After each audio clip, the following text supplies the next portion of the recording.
the ambassador to Mexico, even back as an ambassador, and later on was transferred as to the Philippine Embassy in Brussels, Belgium, which is also our Philippine mission to the European Union, and where he was also ambassador. And upon his return in July 2022, became the Undersecretary for Migration Affairs. Dahil nandito siya, sabi ko, siya pinakamalagang Undersecretary. Ito po ay naman ng common sense. Migration affairs, ngayon at migrants. And so, he will speak on the programs ng Department of Foreign Affairs tungkol sa migration. At kung natapos po ng kanyang message, magka-question and answer tayo. So, pag-usapan natin lahat ng is for you to meet a very important person in the Department of Foreign Affairs who is next to the Secretary of Foreign Affairs as far as migration policy is concerned. Mga kababayan, alam naman natin ba na about a year ago, wala pa tayong umbrella organization. Pagkatapos nagkaroon na tayo, tapos ngayon, may mga balak tayo gumawa pa ng sub-umbrella organization. And further down the line, as you know, di ba, pag merong structure, kung yung mataas ay wala naman magandang foundation na bubuhat. So, we'll have an event on August 25 in the Hamamatsu/Toyohashi area to work it out. At sa kabutihan para may tulong tayo makukuha from Manila. And Kaya nakatapat, nakaganon kaya? Palit tayo, gusto mo? Kaya mapalit tayo? Ano mga complain ganyan. Kaya sabi niya na, di ba, gusto niya malaman kung sino namatay sa dito, halimbawa dito sa lugar natin, maano kagad sa kanila para malaman niya. Kasi sila yung nag-a-ice ng mga foreigners sa ibang lugar. Nag-a-assist. Oo. Kunyari naman nila yung migrant. Migrant kasi, migrant affair. Kung sa foreign, nasa foreign ba. Yun pala ang ano niya talaga, trabaho niya. Kaya siya nagtatanong. Kaya, silang dalawa. Pinaka-ano nila yan. Sa DFA yan eh, Department of Foreign Affairs. Mga nag-ano ng mga passport natin. Yung lugar na yun, na may ranggo, siya ang may ranggo. Siya may ranggo. Foreign Affairs sa migrant. Tayong nasa May kaso. Narinig kayo. Si Buloy, wala na. Pag may nakakita, 10 million. May ganun pang. May ganun pang. This is private meeting ng mga organization sa Japan. Kaya IGP. Mga kasama ngayon is mga malalaking tao. Sabi ko bang kasama namin yung mga malalaking tao. Nagsasalita ako sa video ko. Kaya watch nyo yan. Yan yung po yung mga taga-PNB. Sa likod namin, PNB yan sila. Ito naman kami Rotary. Ito naman mga Philcom, mga Eagles Radio. Yan po.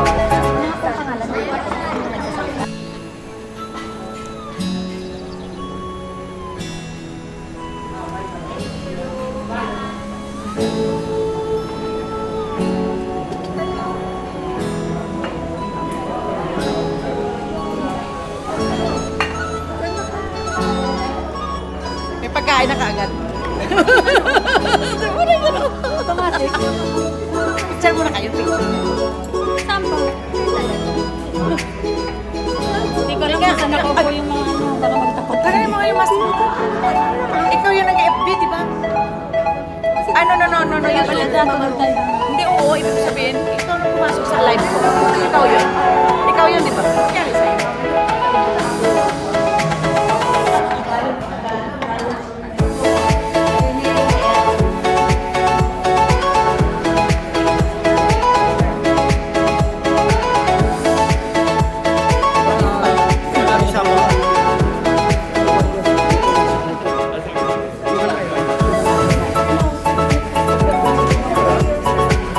Saan kayo sa Gibo? This is not from Rotary. This is one of head of the movie actors.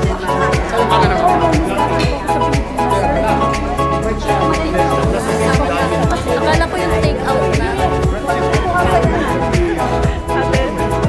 Nakalive ako.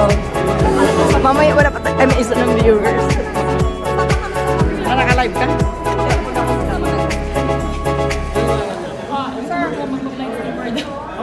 Taga-Gifu sila. Hindi ako kasali sa Gifu.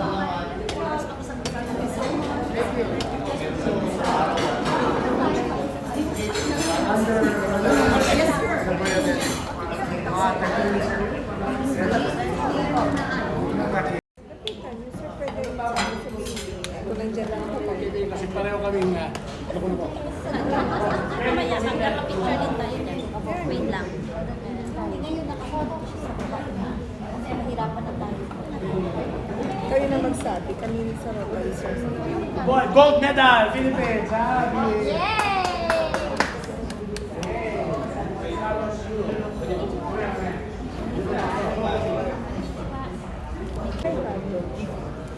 Birthday po kasi ni Ate Tanya.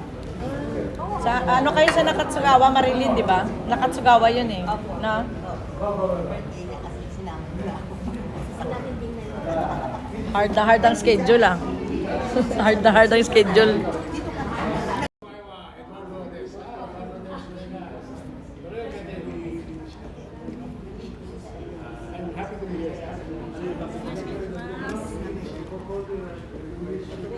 Ito na lahat. O, pinipit ko na. Ano yan? Hindi kayo. Ah. Boy! Yeah. Buhay.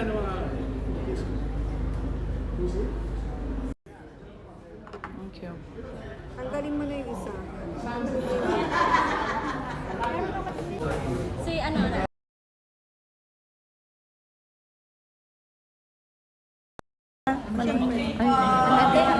Nood kayo sa live ni Angela, birthday niya. Sabi nga niya, sinabihan niya nga kami. Oh. Magla-live birthday ako.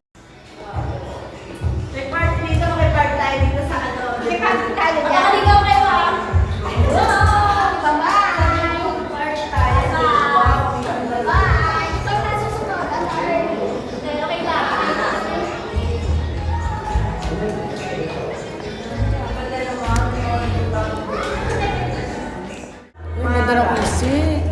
Ang ganda ng umisi. Ang ganda. Ang umisi, maganda. Mariposa group daw.